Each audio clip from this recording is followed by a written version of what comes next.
syahida.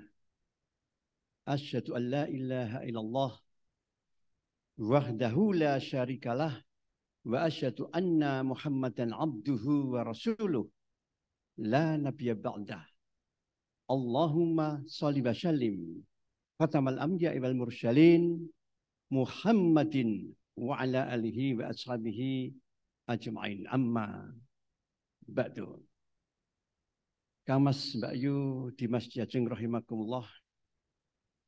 Marilah pertama kita senantiasa memanjatkan puji syukur kehadirat Allah atas limpahan rahmatnya, barokahnya, karunianya, hidayahnya, dan nikmatnya yang diberikan kepada kita semuanya ini, sehingga di pagi hari yang cerah ini kita masih diberi kesempatan oleh Allah bisa bersilaturahim, bisa bersyawalan, berpelantikan, ya, ikatan alumni MUHI di tempat ini.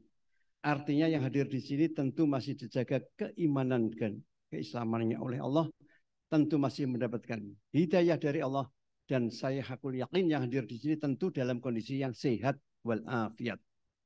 Itu merupakan suatu nikmat karunia dari Allah yang tiada tara besarnya, yang mestinya kita senantiasa selalu mensyukurinya.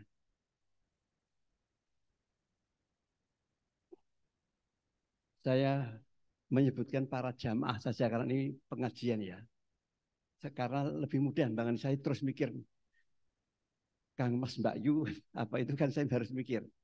Jamaah MUHI rahimakumullah. Ya. Kebetulan ya, saya itu mestinya hari ini tuh ngisi syawalan di suatu keluarga besar pengusaha. Tapi dibatalkan. Ya. Karena gara-gara apa? Terjadi konflik horizontal antar keluarga. Kenapa? Ada yang membid'ahkan. Yang namanya syawalan itu bid'ah, karena itu tidak pernah dilakukan oleh Rasulullah. Itu aneh. So. Saya itu heran dan gemes kalau persoalan-persoalan seperti itu ya selalu hubungannya itu dengan bid'ah. Saling membid'ahkan satu dengan yang lain. Nanti ujung-ujungnya saling mengkafirkan itu. Karena banyak jujur ya di antara kita warga Muhammadiyah sendiri jadi nggak tahu yang namanya bid'ah itu apa. Ya, saya jadi teringat ya salah satu hadis Nabi ketika Rasulullah itu baru saja sholat subuh berjamaah, kemudian beliau dengan para sahabat-sahabatnya itu duduk-duduk di emperan Masjid Nabawi. Di dalam hadis yang diriwayatkan oleh Imam Abu Dawud dan At-Tirmidzi. Fa innahu man ya'ish minkum fasayara ikhtilafan katsira. Alaikum bi sunnati wa sunnati khulafa'ur rasyidin al-mahdiyyin. Addu alani bin wajid wa iyyakum wa muhdatsatil umur. Fa inna kulla muhdatsatin bid'ah wa kulla bid'atin dhalalah wa kulla dhalalatin finnar. Jadi Nabi duduk-duduk dengan para sahabat-sahabatnya, kemudian sahabat itu minta kepada Nabi, ya Rasulullah, berikanlah kepada kami itu nasihat yang bisa menghindarkan diri dari api neraka, biar kami itu tidak masuk neraka. Ya, Nabi mengatakan, nanti siapa yang hidup lebih lama lagi dariku, Nabi sudah wafat tapi masih hidup, kalian akan melihat perbedaan-perbedaan, perselisihan-perselisihan di dalam beragama. Oleh karena itu, berpeganglah teguh kepada sunnahku dan sunnah para khulafa'ur rasyidin setelahku. Peganglah yang erat sampai Nabi mengatakan, gegetlah, gigitlah dengan gerahamu. Biar kenceng tenan lenggocai sunnah itu. Karena apa? Nabi mengatakan, karena perbedaan-perbedaan itu, ya setelah saya wafat, itu banyak yang melakukan sesuatu yang tidak saya lakukan. Membuat-buat sesuatu yang berhubungan dengan agama. Padahal membuat-buat sesuatu yang tidak pernah saya lakukan, ya itu adalah bid'ah. Perbuatan bid'ah itu sesat dan pelakunya masuk neraka. Nah, inilah. Ya, sebelum saya lanjutkan, saya akan memberikan hadis lagi. Barangkali sering kita mendengar hadis, inna asal hadithi kitabullah, wa asna wa inna inna asal hadithi kitabullah, wa asnul hadi hadi Muhammad, wa syarrul umur muhdatsatuha. Fa inna kulla muhdatsatin bid'ah, wa kulla bid'atin dolalah, wa kulla dolalatin finnar. Perkataan yang baik itu adalah firman Allah. Perbuatan yang baik itu perbuatan yang dilakukan oleh Rasulullah. Perbuatan yang buruk itu adalah perbuatan yang dibuat-buat, yang dibikin-bikin, tidak seperti apa yang dilakukan oleh Rasulullah. Itu perbuatan yang buruk. Ya, perbuatan yang buruk itulah yang namanya bid'ah. Semua perbuatan bid'ah itu sesat dan pelakunya masuk neraka. Ya, saya lanjutkan lagi dengan hadis yang lain lagi. Inna ahdatsal haditsi yang kaitan dengan man ahdatsa fi amrina hadza ma laysa minhu fa huwa radun, man amila amalan laisa alaihi maruna fa huwa radun, man sonna'a amron ala hurina fa huwa radun. Fa huwa radun itu artinya ditolak. Jadi kita itu enggak boleh melakukan sesuatu. Sesuatu yang kita lakukan itu tidak pernah dilakukan oleh Nabi. Ya.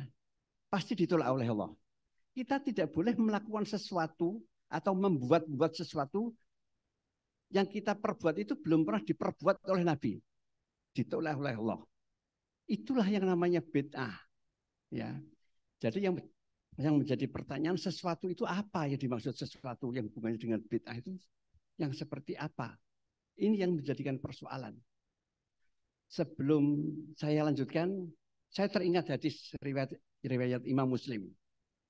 Ya, pada waktu hijrah. Pertama kali Nabi itu pindah dari Mekah ke Madinah, belum pernah jalan-jalan seantero kota Madinah. Beliau minta ditemani oleh Tolhah untuk belusuan di kota Madinah.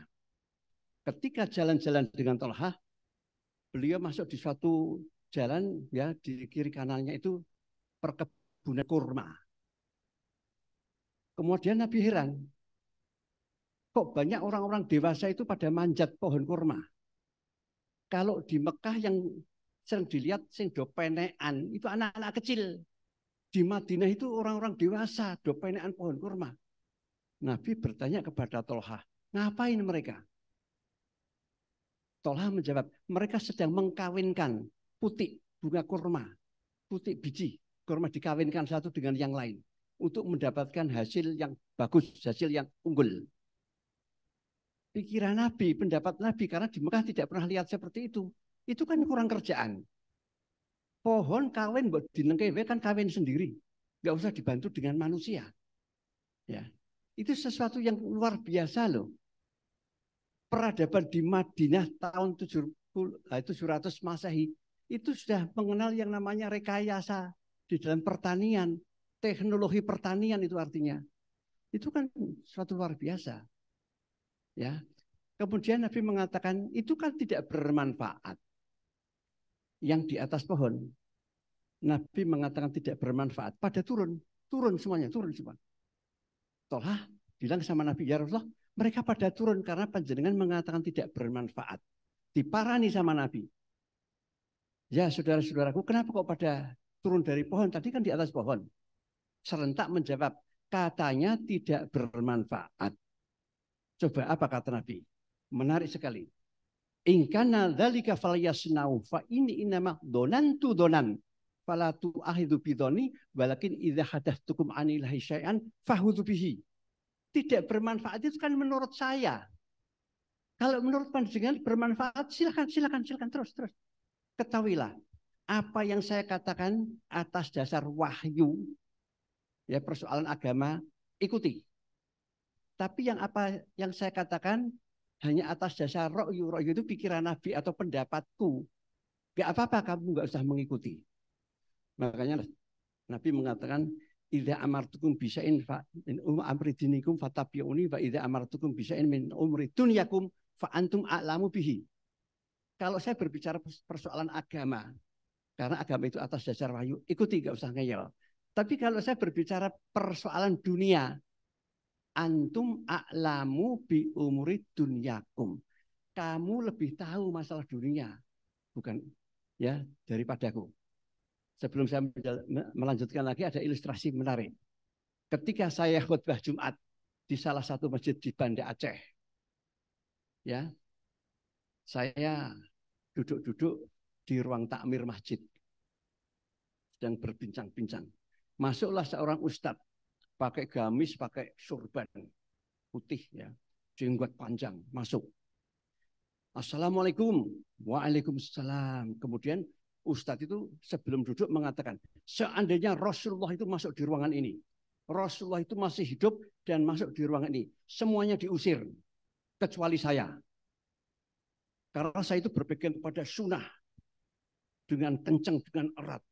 Saya takut kalau saya itu tidak diakui sebagai umatnya Nabi. Man rohiba an sunnati falaysa minni.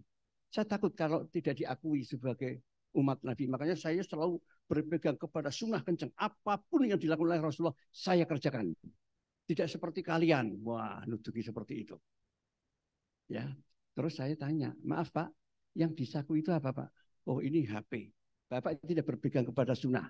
Nabi tidak pernah pakai HP, Pak. Tadi saya melihat Bapak masuk di parkiran sini naik Vespa, Pak. Oh iya, mestinya Bapak naik unta. Itu tidak berpegang kepada sunnah, Pak. Ini kan sesuatu yang gimana ya, apa namanya itu, yang banyak di antara kita itu nggak tahu janjani yang namanya bid'ah opo sunnah itu apa.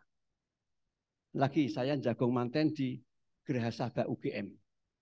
Saya tahu itu ya seorang ustadz juga, ya, makan tidak pakai sendok, ya, hanya pakai piring. Dan yang menarik ini, duduk di lantai, karena itu kan standing party, jadi makan kan harus duduk. Saya mengatakan, Ustadz, di sana masih ada kursi loh. Apa jawabnya? Sambil nunjuk ke bawah, sunnah Rasul. Karena Rasul tidak pernah pakai kursi. Ustadz, itu sendoknya masih sunnah Rasul seperti itu. Sunnah yang seperti apa? Saya baca hadis banyak sekali, Al-Kutubus Sittah. Nggak pernah disebutkan Nabi makan dengan 5 jari. Nggak ada. Karena Rasulullah SAW ya'kulu bithuluthil asabi fa'idha farahu alaikoha. Nabi itu kalau makan itu dengan 3 jari. Apa panjenengan kepengen berpegang kepada sudah pakai 3 jari. Bayangkan makan soto rantai entek, bubur rantai entek. Jadi Nabi itu setelah makan dijilatin. Wah, tidak bisa. Seperti, nah itulah. Ya ini hanya sedikit. Jadi begini, yang namanya bid'ah dan sunnah itu hubungannya, saya tertarik dengan apa statement yang diberikan oleh Kiai Haji Ahmad Dahlan saja. Gini, ittiba kepada Rasulullah dalam hal melaksanakan perintah Allah. Sudah itu. Makanya dulu ya zaman penjajahan semua orang Islam itu mengharamkan kalau anak-anaknya itu sekolah di sekolah Belanda. Nek sekolah kudu nang di pondok pesantren. Semuanya di pondok pesantren, kebanyakan di Jawa Timur kabeh. Haram sekolah nang sekolah Belanda. Apa kata Kiai Haji Ahmad Dahlan? Wahai warga Muhammadiyah, sekolahkan putra-putri panjenengan itu di sekolah Londo. Jadikanlah dokter, jadikanlah insinyur, jadikanlah ahli hukum, ahli ekonomi. Nanti kembali ke Muhammadiyah. Itu kan sesuatu yang menarik sekali zaman waktu itu. Kemudian waktu itu kalau orang Islam itu kalau berpakaian, ya itu pakaiannya pasti kalau enggak gamis ya sorjan. Dua itu, gamis atau sorjan, seperti Pangeran Diponegoro itu dalamnya sorjan tapi nganunya jubah. Gamis apa sorjan? Haram pakaian seperti yang digunakan atau yang dipakai oleh penjajah orang-orang Belanda itu. Mantasabi kaumin fahuwa minhum. Nah, Nabi mengatakan, kalau kamu itu menyerupai dengan mereka, kami itu termasuk golongan mereka. Nah, seperti itu. Tapi orang Islam yang pakai jas, pakai dasi pertama kali pada waktu itu orang-orang Muhammadiyah. Meskipun bawahnya sarung, jas, dasi, ya pakai kopiah, itulah. Itu kan sesuatu yang menarik sekali. Nah, ini saya sampaikan ya karena Itulah yang kaitannya dengan bid'ah itu loh. Bid'ah itu hubungannya dengan hablum minallah. Ya, untuk hablum minannas ada bid'ah. Terus ada orang mengatakan bid'ah hasanah kan ada. Siapa yang bilang bid'ah hasanah? Bukan Nabi. Nabi itu hanya mengatakan kullu bid'ah dolalah. Wa kullu dolalah finar. Itu Nabi. Bid'ah hasanah itu ulama. Umar juga ketika sholat tarawih. Ya, Nabi tidak pernah berjamaah, hanya sekali dua kali berjamaah sholat tarawih. Kemudian mau datang, loh kok jamaahnya saya oke. Takut kalau nanti seakan-akan sholat tarawih itu wajib. Kemudian Nabi nggak datang. Sholat tarawih di rumah terus. Yang menggerakkan siapa? Umar. Digerakkan. Kalau ini dikatakan bid'ah, kata Umar, ini bid'ah hasanah, bid'ah yang baik. Bapak, Ibu, dan Saudara rahimakumullah, sekarang tentang syawalan sedikit ya, kurang 10 menit. Saya itu selalu teringat pepatah Arab. Kalau syawalan atau halal bihalal. Laisal aid liman labisal jadid walakinal aid man taqwahu zazidu. Yang namanya hari raya atau lebaran itu adalah bukan sekedar baju baru, bukan sekedar rumah baru, mobil baru, motor baru, atau malah istri baru. Ada sing nyari bojo baru itu di pas lebaran.